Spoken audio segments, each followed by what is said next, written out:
Ата, менде бир суроо бар. Сурооңду берер балам. Ибрахим алейхиссалам бут кудайларды бузганга, алардын мойнуна жип байлап сүйлөгөнгө кантип атынды? Кантип корккон жок? Балам. Ал Аллахтын жиберген пайгамбары да. Ал бул бут кудайлардын баалуулугуна карабай өзүнүн дааватын жеткириш керек болчу. Кантип ал өзү жалгыз эл менен бетме-бет келди? Аны менен ааламдардын Раббиси бирге болчу да, о Саат. Ал атасы менен маңдай тескей туруп, кеңири талашып тартышты.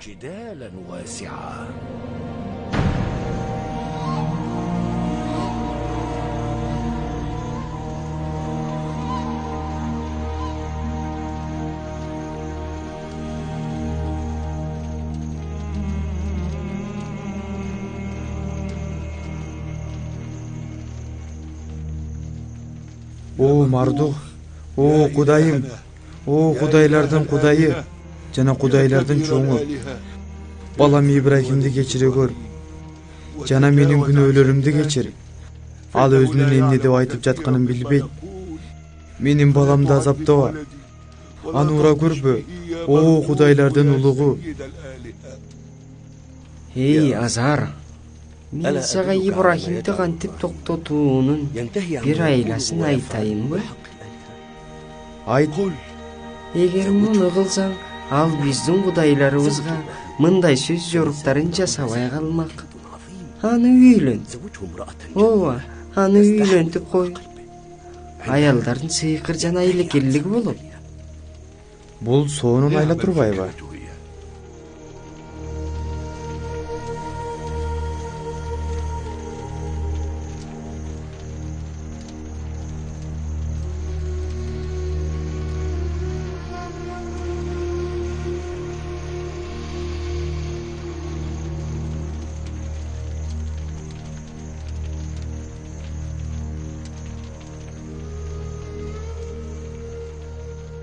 О, биздин ай Кудайыбыз.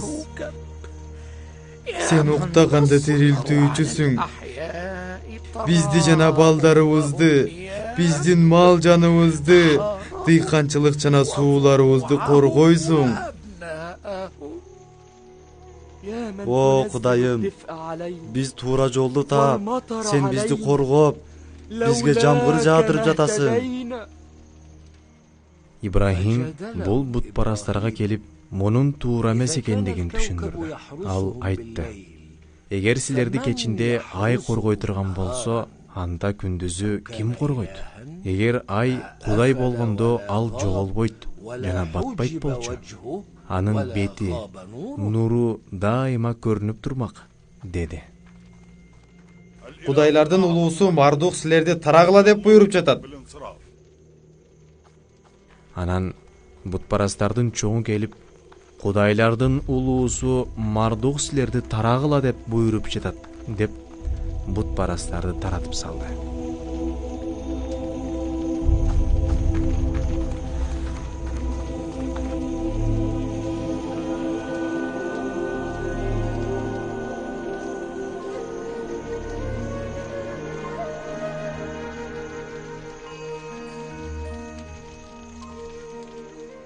О, Ибрахимдин апасы, сүйүнчү бер. Эмне сүйүнчү? Ибрахимди үйлөнтөбүз.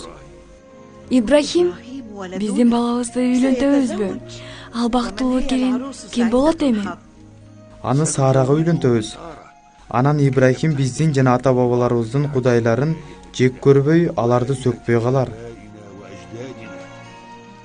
Сарагабы? Ал кандай сулуу? Анын жүзү кудум толуп турган айдай, анын жүзү нурлуу жана ал жакшы кыздардын көрүнүктүүсү го.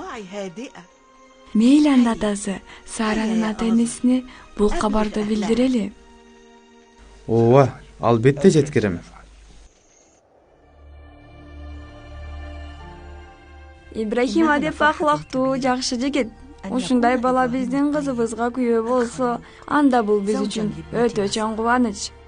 Анда аларга жакшынакай той кылып берели. Бирок мага уруксат берсеңиз, мен Сааранын өзүнөн сурап көрөйүн. Абасынын баласына жок деп айтпайт чыгар. Ооба, бирок ошентсе да сүйүнчүлөп, анын кубанычын көрөйүн дегем. Анда чамдаңыз. Батыр ак, баарыбыз чогуу кубаналы.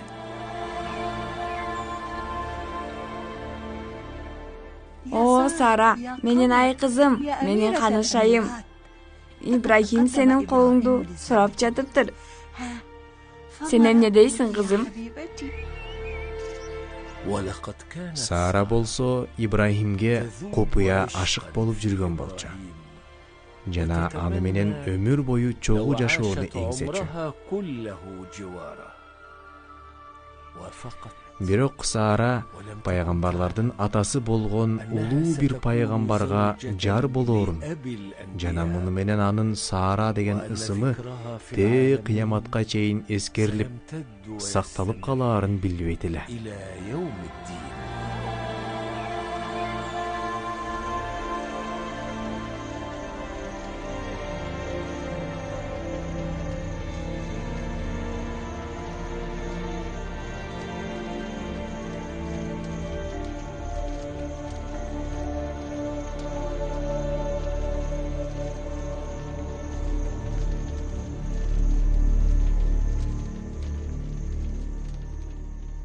О, Азар, падыша сени көргүсү келип жатат. Ал сени өзүң жасаган кудайлардан бир экөөнү ала келсин деп буйрду. Падыша Нумрут мени чакырып жатабы? Албетте барам. О, падышалардын падышасы. Кеттик анда. Бут кудайларды көтөргүлө. Муну, тетигини. Бирок абайлагыла, силер кудайларды көтөрүп жатасыңар. Аларды сактасаңар, алар да силерди сактайт. Кудайларды өтө катуу жакшы көрөсүң. Мен буга дагы деле таң берип келем, о Азар. Ооба. Мен аларга жашоомду арнагам. Алар менин рухум. Алар үчүн бул дүйнөгө келгем. Азар аларды сүйүп келген жана сүйө берет. Жана эмне гана болбосун, мен аларды жакшы көрүп жашай берем. Өлүп кетүүгө даярмын.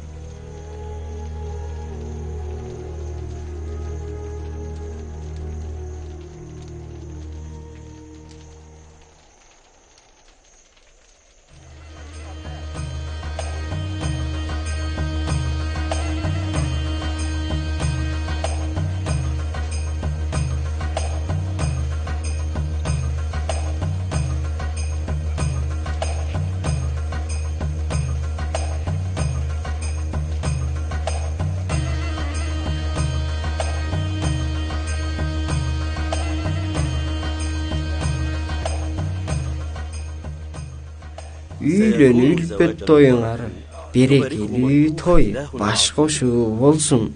Ибрахим ушуну менен унутуп калса экен.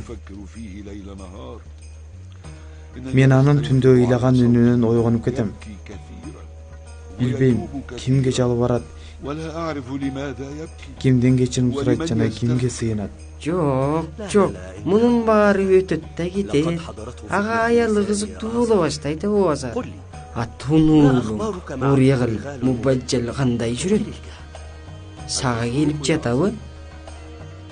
Жок, мен өзүм аны зыярат кылып соронуп турам. Ага арыз муңумду айтып алам.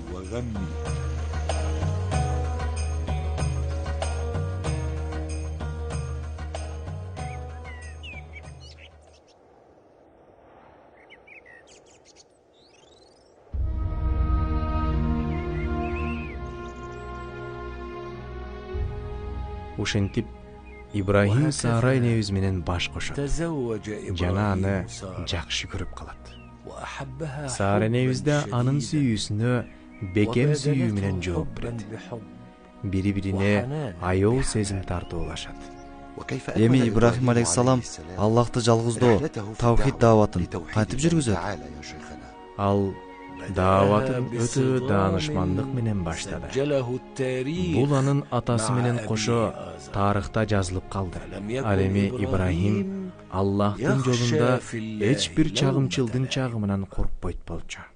قال لأبيه يا أبت لم تعبد ما لا يسمع ولا يبصر ولا يغني عنك شيئا يا أبت إني قد جاءني من العلم ما لم يأتك فاتبعني أهدك صراطا سويا يا أبت لا تعبد الشيطان إن الشيطان كان للرحمن عصيا يا أبت إني أخاف أن يمسك عذاب من الرحمن فتكون للشيطان وليا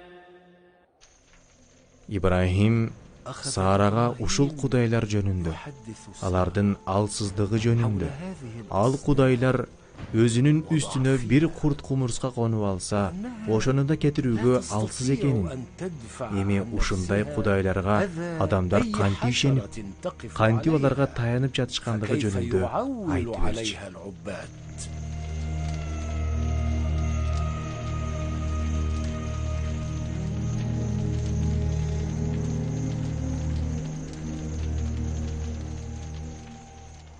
Падыша Numrud азырга көп эле ишенип жатат.